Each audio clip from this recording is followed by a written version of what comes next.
I get hype for the 4th of July ahead of time, really far out, you know? Get great barbecue, you know? It's the country's birthday and everything, you know? It's the only time as a guy you can look up at the sky and be like, ooh, sparkly, yes. You still have to hide it behind machismo, like, yeah, it's sparkly, but it's blowing up, all right? Anybody can get it. Shots fired, okay? You know, 4th of July is just a straight pride parade.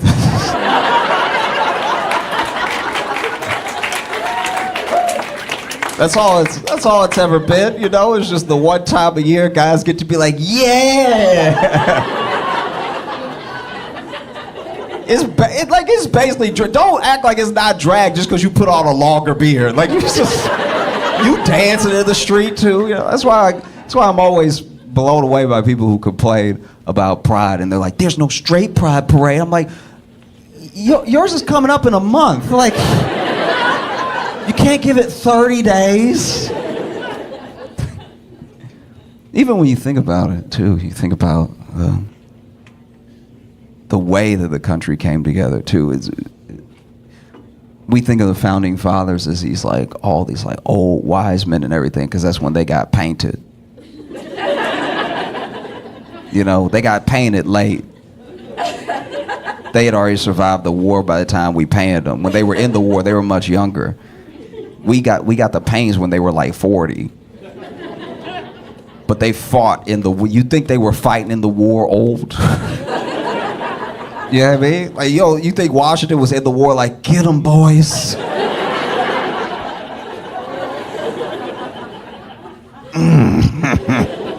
No, y'all shoot. Oh.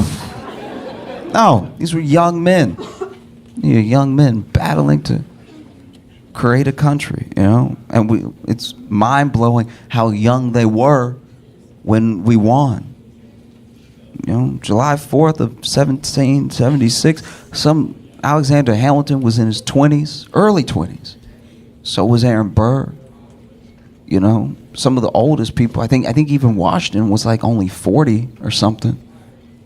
And that's just, it should be a testament to the fact that sometimes, you know, as much as young people don't always know the way, they have the energy to go the furthest, you know? So sometimes it's important to like let young people lead and old people guide, you know? I think that's how you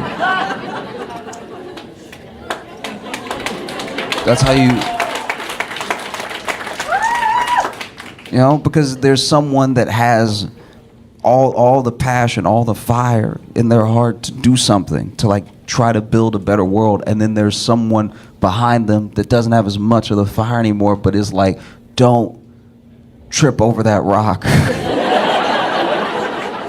Just go a little bit more left and you'll be fine. Don't do what I did. That's how I messed up my knee, though.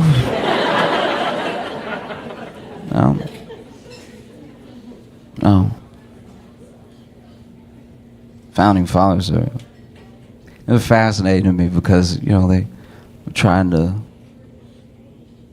carve out an ideal into making it, you know, making it substantial, making it real, making it a country and everything. But there were still some pretty deep,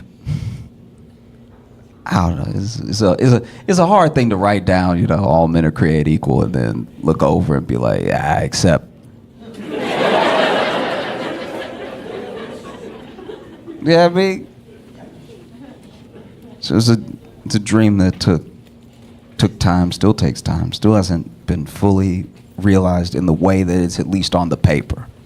You know, like sometimes people have this revisionist history about the founding fathers, like they would have wanted the best for everyone and for all of us to get along. And I'm like, no, they said what they meant. Do you know what I mean? Like, the founding fathers didn't have slaves, but also be like, one day someone will right this wrong. You know? But I think about how even, you know, people know more about Alexander Hamilton now because of the musical and stuff. But Hamilton, you know, staunchly against slavery and everything, and he was young, so I'm sure he was like this young kid that people looked at like, this dude doesn't know what he's talking about. He just talks a lot, you know? And it's funny how we know about Alexander Hamilton and Aaron Burr's feud mostly because of the musical, but we don't know how petty it got. Alexander Hamilton built a home in New York City, right? And Aaron Burr used his money to build a home down the street because he was jealous of where Alexander's home was, so he built the house pretty close by so that I guess Hamilton could see him hating from down the street. Alexander Hamilton and Aaron Burr were the original Kendrick and Drake.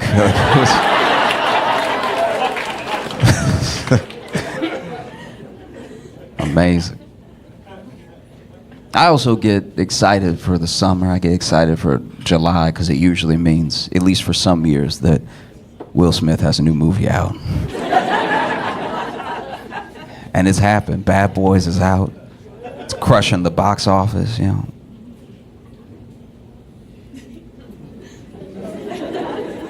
Just Will Smith slapped all the money out of Hollywood.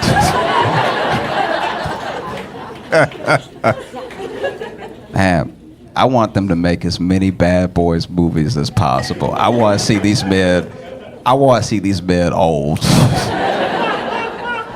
I want there to be so many Bad Boys movies that after a while you're like, boys?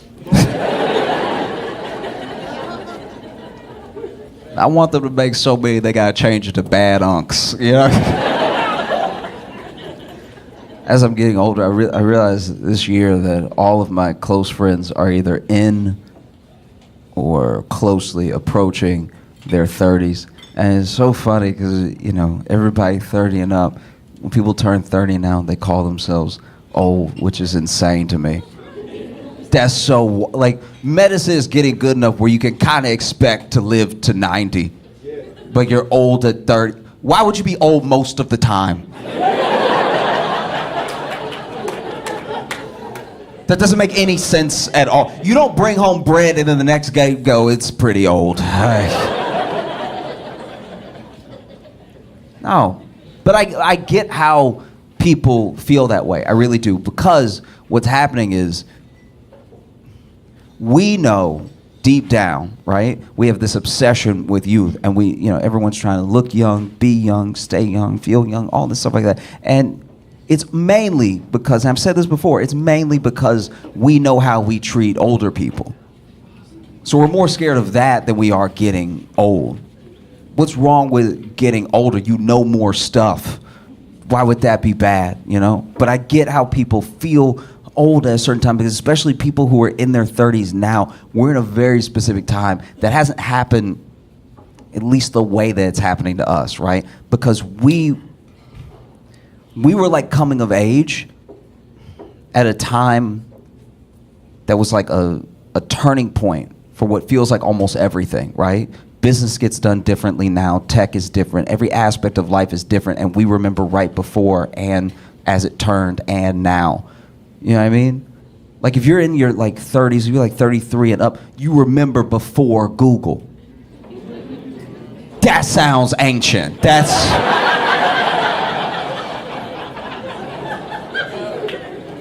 Just to say before Google sounds like another century, because it was.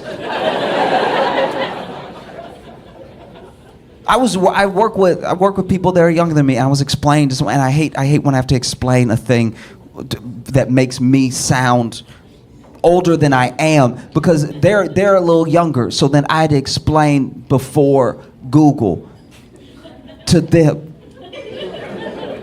and I sounded crazy. I sounded crazy to me, but I was there, so I know I'm not wrong. I sounded insane. I was like, no, because before Google, you had to just know.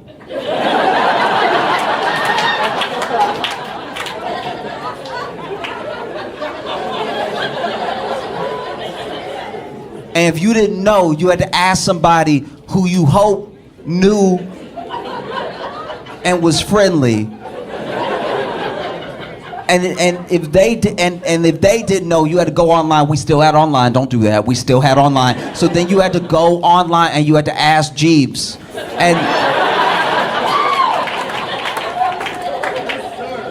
And then they were like, "What is Ask Jeeves? Like, what is?" And I was like, "Ask Jeeves is. It's like if Google was white. Like it's."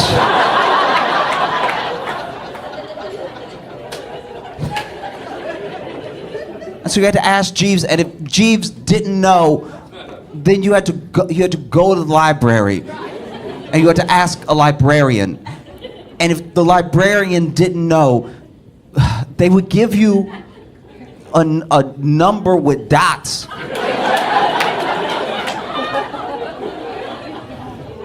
They would give you, a library is like a house for books.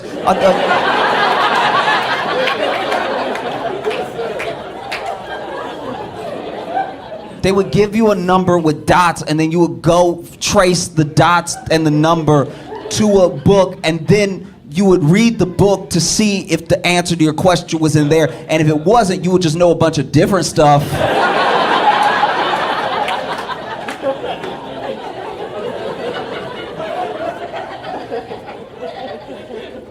You would know.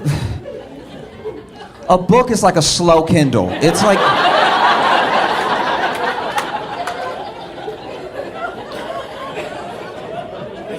you scroll with your finger, but it turns something, like there's something to turn with your finger. It's not, there's no screen.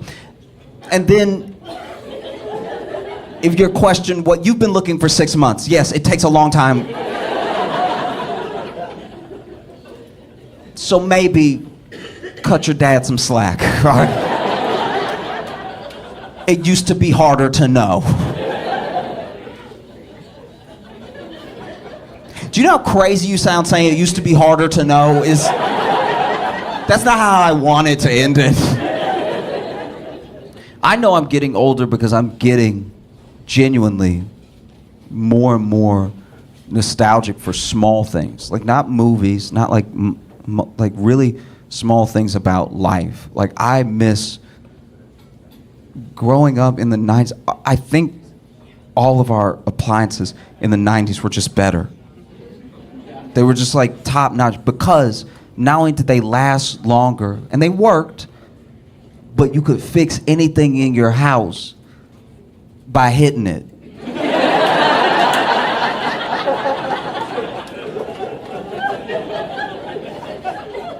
Violence solves so much in the home.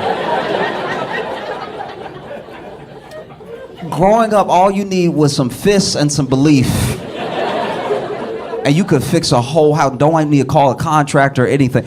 Like if you had just any appliance, you know? And what was special about it was that you knew how to hit it. You knew how to hit yours. That's very important. It wasn't just you could go hitting stuff. Well, you got to know your machine and you knew how to hit it specifically to get it to work. And it wouldn't work when you went over to your friend's house. You go over to your friend's house and their thing wouldn't be working and you'd be like, and they'd be like, no, you gotta go.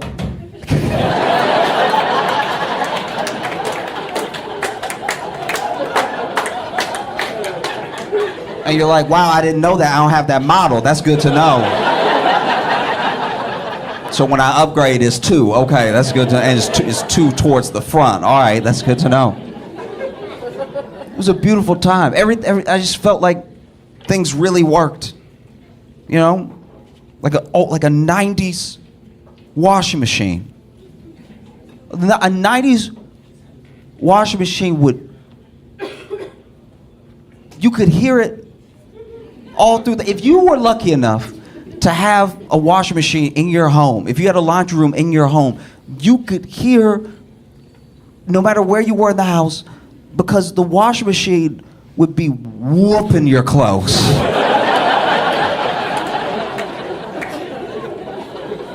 No matter where you were in the house, as soon as you started you would hold off watching a movie. Because you're like, we can't watch a movie and do the laundry. That's not, it's gonna mess up the experience, all right? It would be whooping the state. You could hear your clothes getting beat. And they were all loud, and they all just, like, the washing machine moved like it had legs. No matter where you were in the house, you could hear your clothes screaming in the machine. Just,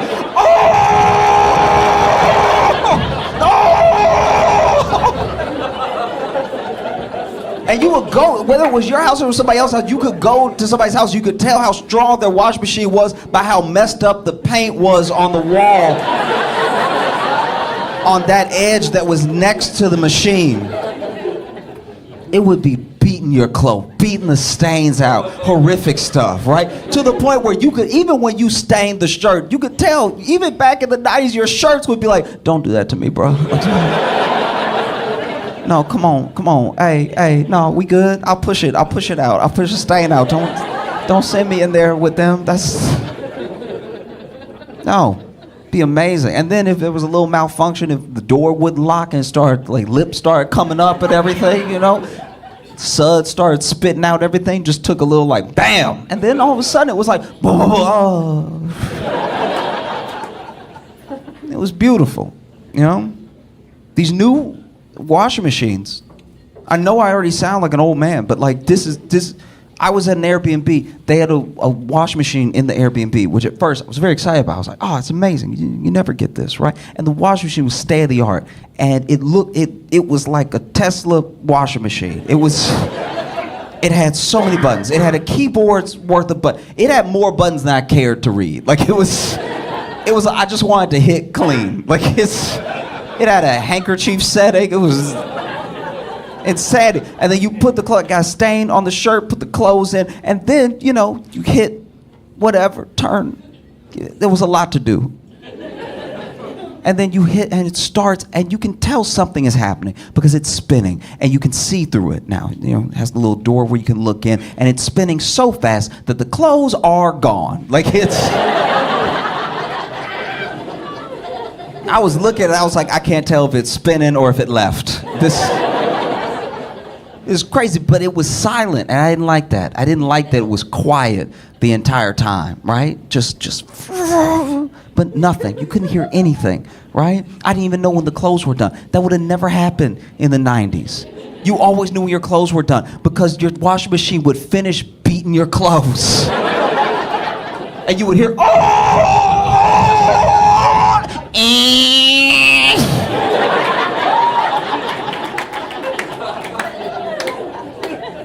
because they used to put alarm clock stuff in the washing machine to make sure they made the same noise. This thing finished, I had no idea. It finished and it was like, hey.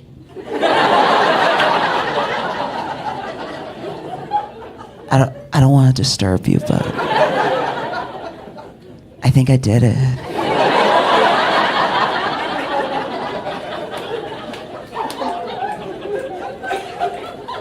And then I pulled the shirt out of the washing machine. The stain was so intact. The stain was sitting there comfortably. The stain was looking at me like it had its legs crossed. Like, looking at me like, your move. Even TVs. I remember we got like a big screen TV and it was a huge deal, but the TV was like, if I remember correctly, it was kind of like a hand-me-down because we got the TV because it wasn't really working as much anymore, so the people that were throwing out the TV were like, we're going to get a new TV, and we were like, we don't have a TV, so let's take yours, right? And it was huge. It took up like most of remember the big 90s, tall, wide, remember when TVs had ass?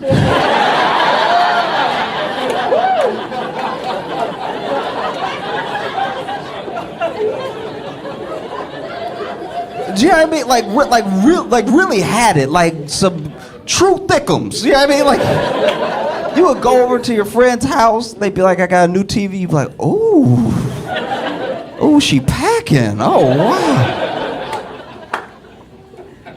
I don't even understand. I don't even know why they made them like that. But it had like, it would be the screen here, but then just boom, boom.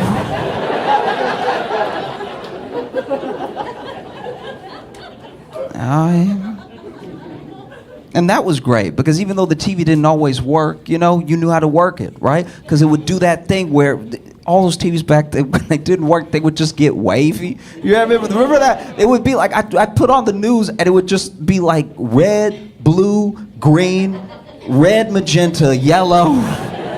And you turn on the news and be like, at 8 o'clock.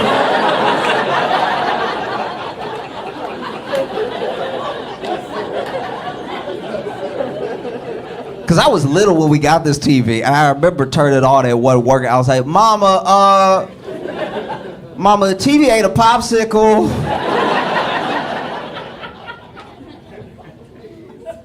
And my dad would usually be the one to hit the TV because he knew how to do it, right? But my dad hit the he hit the TV a lot. My dad hit the TV so much, sometimes I was wondering if it was really about the TV. You know what I mean? Sometimes my dad would hit TV, I'm like, no, it was working. That's how. But my dad hit the TV so much that I think the TV genuinely learned to recognize, hey.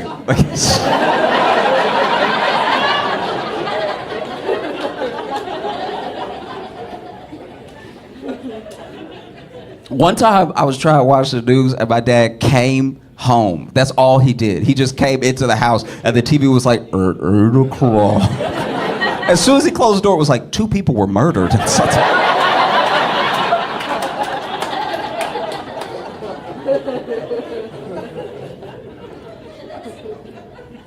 And then I got a TV. I bought a TV for myself as an adult because I wanted to have my own big screen TV. I wanted to have my own, like, oh, I'm sitting at home chilling for the weekend, watching a movie, have a real experience for myself, right? And I bought it. It was too expensive. I took out a car note on this TV, this several payment TV, and you know, we bring it home. I'm excited initially. I'm super excited because you know they bring it home and they install it, they mount it on the wall and everything. Smart TV, brilliant TV, good grades TV, right? But I'm trying to watch this TV, and I want to be. I'm not like a dumb person, but like I cannot figure out. I cannot figure out how to get the subtitles off this TV, and it's like I can't stress how much this is not my fault. All right. I'm not like a dumb. Like I know I'm up here doing the jokes, so we're all having a good. But I'm not a dumb guy. Like this is crazy. All right. And I want to be clear. I know that it's not the HBO subtitles at all because then I go to the settings at HBO and HBO is like it's not us. We're not the one to do it. But I'm trying to watch Dune 2, right? Trying to watch Dune 2 on this big screen TV. I turn on HBO. I'm watching and it gets to that part where like Timothy Chalamet doing that like Fremen language. So he's like. You know what I mean? Like whatever they say. And so then in the movie, they have subtitles for that part because nobody knows what they say, right? So then the movie, those subtitles come up. But then on top of those subtitles are these like nasty gray italic subtitles coming up. And I'm like, who is typing? That's not what I wanted at all. And I can't get it off, and it's great, and it was everything I watched. I would leave HBO, I go watch something somewhere else, and they were like, and that's not even as bad as when I first got it, because when I first got it, when I first brought the TV home, it had, I don't know how it happened, it had the audio description on. All right. Now, if you, some of you are familiar, so. If you don't know what audio description is, it's basically if you're watching it and you're visually impaired, it will give you both context for what is happening in the show and things that are more like stage direction that are just happening silently, right? So then I don't know that that's on. I don't know. I didn't press anything. I just turned on TV. I hit on the TV. That's all I did. And so then I went to watch Law and Order SVU, all right?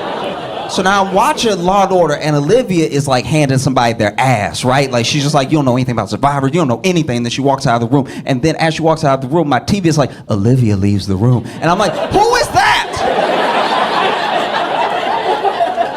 Who is that?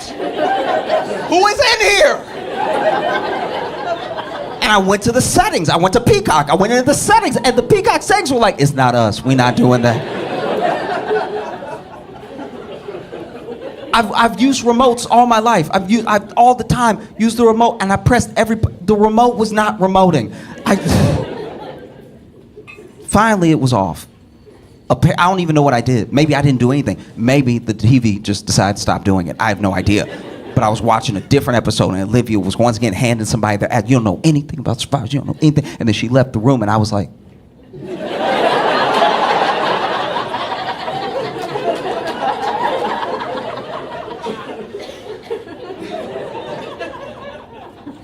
because what can you do with this TV? What can I do when I can't get the subtitles on? You can't hit it. You can't hit it. I took out a mortgage on this TV. You cannot hit it. You used to be able, when the old TV, when I was little, I would play Sega Genesis connected to the back of the TV, right? And then sometimes Sega would be glitching up, which, translated for kids means the game was cheating, right? So then the game would be cheating, and so then I would get mad, and I would stand up, like 10 years old, and I'd stand up, and I'd punch the TV in its face.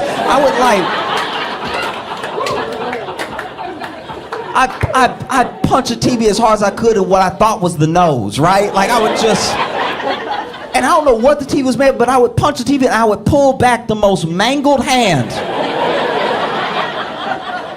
Cause I don't know what it was made of, but it wasn't glass. There's no way it was glass. It had to be like clear steel or something. Cause the hand that I was pulling back, all my fingers had switched up and stuff. My thumb was in the middle.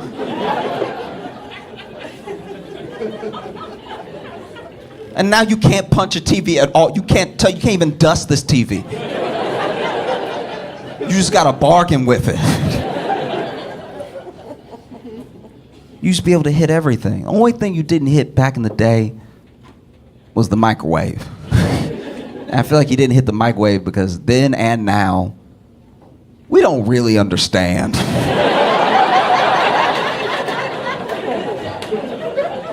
how the microwave works. Yeah, I mean, I can only describe a microwave. If someone had never met a microwave before and they were trying to ask me what a microwave was, I'd be like, it is hot magic.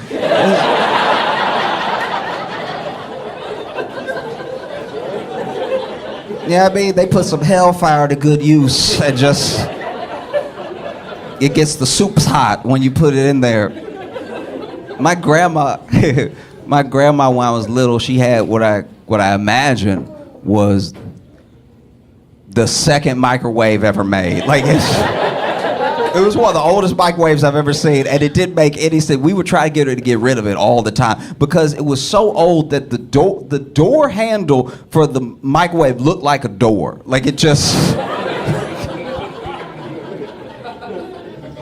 And then the buttons, she had it for so long. This had to have been, maybe it was the first microwave. She had it for so long that all the buttons had faded. So you don't know what you're pressing. I don't know what's potato and what's two. Like, every time you put something in this microwave, it's a gamble, right? You don't know if you're hitting defrost, if you're hitting 9 or whatever. And so,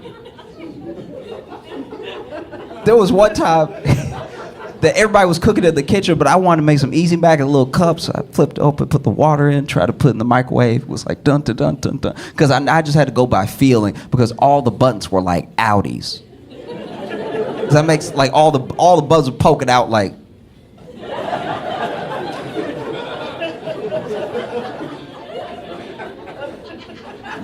Go ahead, press me. Go ahead.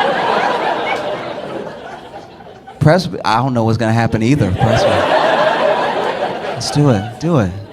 Do it.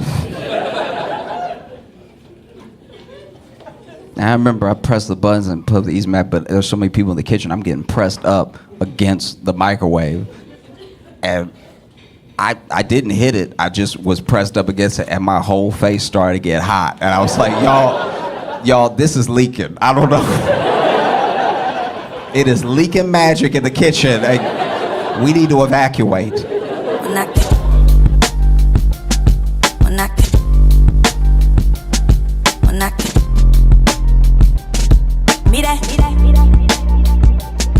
When I